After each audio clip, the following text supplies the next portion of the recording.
Are you tired of living paycheck to paycheck, accidentally overdrawing your account, relying on credit cards? Well, those days are over. I'm Lucy Wells with some tips that could help. The trick?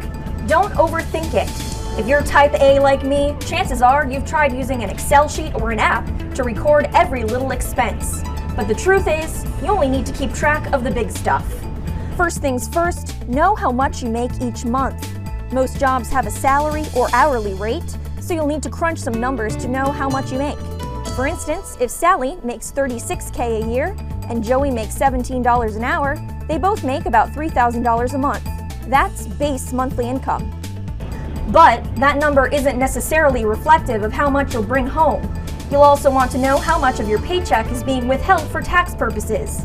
That number will vary depending on how much you make, the exemptions you claim on your W-4 form, and whether you're single or married. Make sure to pay attention to any and all papers you sign to calculate your true monthly income. The reason you need to know this magic number is because lots of services and utilities have a monthly bill attached.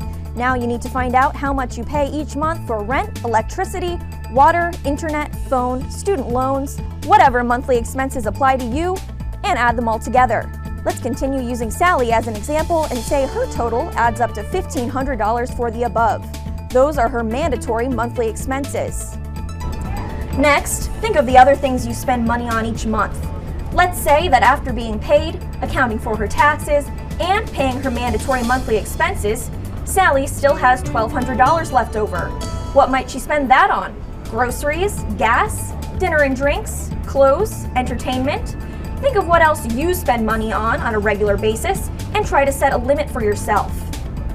If you try a given limit one month and it ends up being too high or too low, feel free to adjust it in the future.